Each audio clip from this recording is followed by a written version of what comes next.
حضرت ابراہیم علیہ السلام کا واقعہ قرآن مجید فرقان حمید کے اندر پڑھا ہوگا اور علماء کرام سے بھی سنتے ہیں، خصوصاً جب ذی الحجہ کا مہینہ آتا ہے۔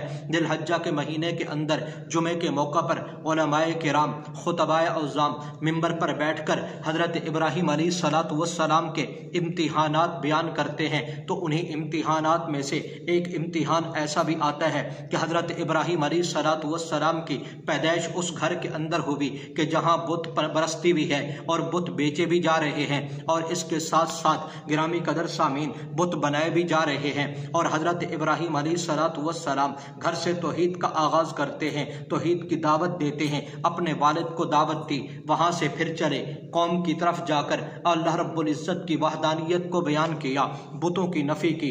چلتے چلتے حضرت ابراہیم علیہ السلام نمرود بادشاہ کے دربار میں پہنچے جو خدائی کا دعویٰ کرتا تھا، اللہ رب العزت کی وحدانیت کو بیان کیا۔ اب حضرت ابراہیم علیہ السلام نے جب نمرود کے دربار میں اللہ کی وحدانیت کو بیان کیا تو اب ان کے پاس تو کوئی دلائل تھے نہیں کہ مقابلہ کر سکتے۔ انہوں نے حضرت ابراہیم علیہ السلام کے لیے ایک بہت بڑا آگ کا چیخا تیار کیا، حضرت ابراہیم کو اس آگ کے اندر ڈالا گیا تو آگ نے کوئی اثر نہیں دکھایا۔ اللہ رب العزت نے آگ کو ابراہیم کے لیے گلزار بنا دیا۔ یہ تو واقعہ تھا حضرت ابراہیم علیہ السلام کا۔ ایک واقعہ ایسا بھی پیش آیا آپ صلی اللہ علیہ وسلم کی امت کے اندر کہ اللہ رب العزت نے ان کے ساتھ بھی وہی معاملہ کیا جو حضرت ابراہیم علیہ السلام کے ساتھ کیا، کہ اس آدمی کے ساتھ بھی ایسا واقعہ ہوا کہ آگ نے کوئی اثر نہیں دکھایا۔ اس کا نام ابو مسلم خولانی ہے۔ آپ صلی اللہ علیہ وسلم کا کلمہ پڑھ چکا ہے،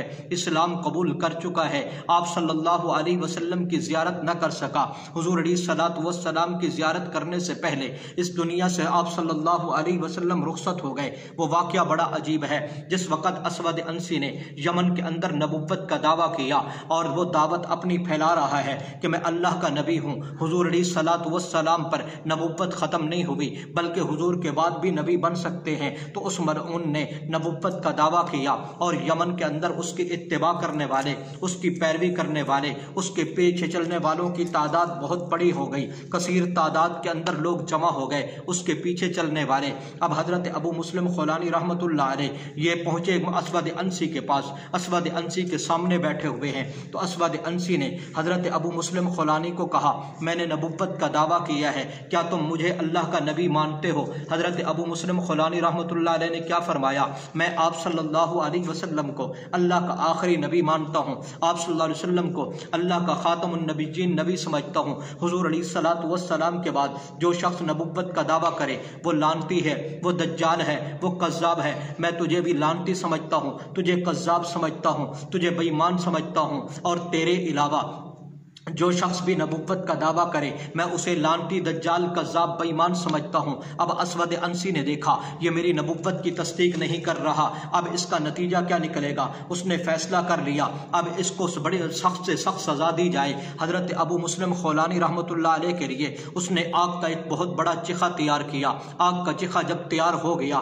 تو حضرت ابو مسلم خولانی کو آگ کے اندر ڈالتا ہے۔ کئی گھنٹوں تک حضرت ابو مسلم خولانی رحمۃ اللہ علیہ آگ کے اندر رہے، آگ بجھ گئی، آگ کا خاتمہ ہو گیا، لیکن حضرت ابو مسلم خولانی رحمۃ اللہ علیہ صحیح سلامت رہے، انہیں ذرہ بھر بھی تکلیف نہیں ہوئی۔ اب یہ منظر دیکھ کر یہ بڑا پریشان ہو گیا۔ اس کے جو پیروی کرنے والے تھے، جو متبعین تھے، اس کے پیچھے چلنے والے تھے، انہوں نے کہا بس اب اس کی حالت پر رہنے دو، اب اس کو چھوڑ دو اور اس کو یہاں یمن کے اندر نہ رہنے دو۔ اگر یہ یمن کے اندر رہا تو پھر اس کی اتباع کرنے والے لوگ آئیں گے، یعنی آپ کی نبوت کا لوگ انکار کر دیں گے۔ اب اس کو یہاں سے روانہ کرو، اب اس کو یہاں سے جلا وطن کر دو۔ جب یمن سے کسی کو جلا وطن کیا جاتا تھا تو اس کا ٹھکانہ صرف اور صرف مدینہ تھا، مدینہ کے علاوہ کسی اور جگہ نہیں جا سکتا تھا۔ حضرت ابو مسلم خولانی رحمۃ اللہ علیہ کو جلا وطن کیا گیا۔ یہ اونٹنی پر سوار ہیں، سفر کرتے کرتے یہ مدینہ منورہ کے اندر پہنچے۔ مدینہ منورہ کے اندر پہنچنے کے بعد مسجد نبوی کے باہر انہوں نے اپنی اونٹنی کو بٹھایا